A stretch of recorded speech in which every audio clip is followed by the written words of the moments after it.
All right, today we're going to try a little thought experiment. We're going to peel back the layers of technology one by one to really get at the core difference between modern e-learning and what you might call classic distance learning.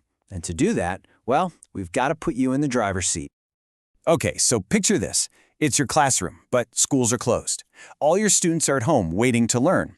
Your job is to make sure their education keeps going no matter what. So what's the first thing you do? Where do you even start? Let's begin in a place we all know pretty well. We're starting with the ideal setup, a completely modern, fully equipped teaching environment. This is our baseline.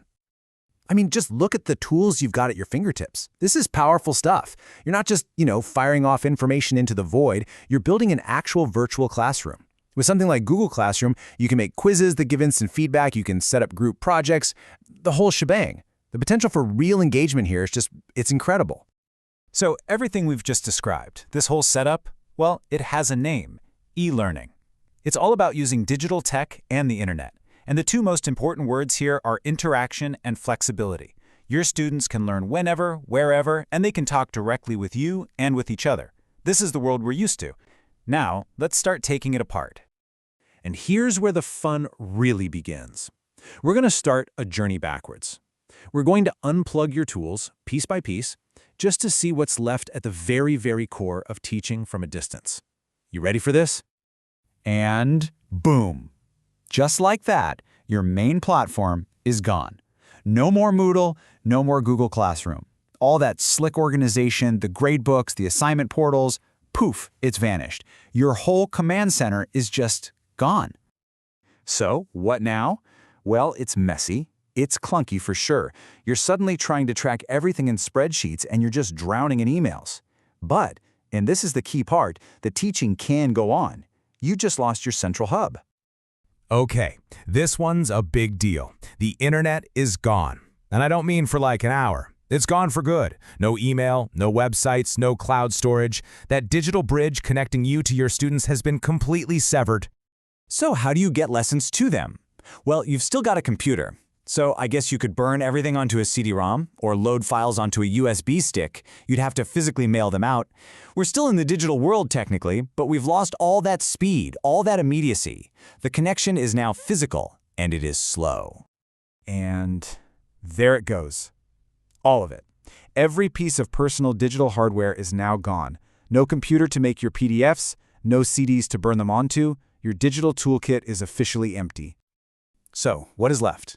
You have to totally change how you think. You can't think about individual students anymore. You have to think about mass communication.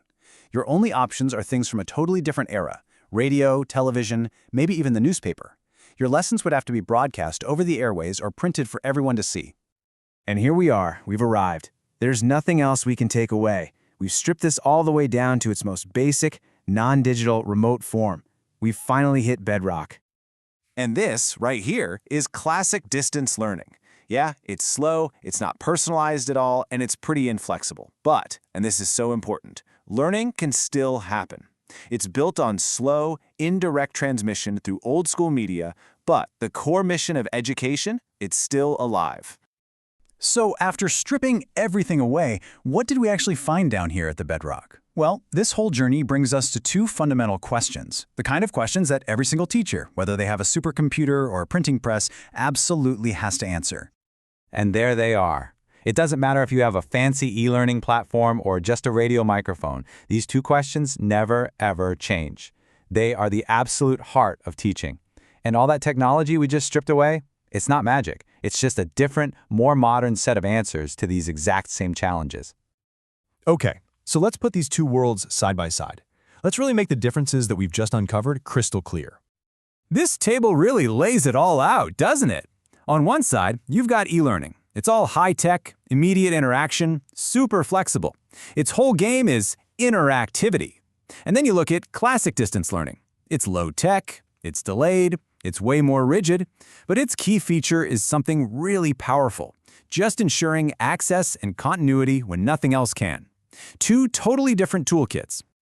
But here it is. This is the big takeaway from our whole journey. Even with these huge differences in technology, the mission is exactly the same. Whether it's a lesson on Zoom or a lesson printed in the daily paper, Both were created to solve the exact same problem.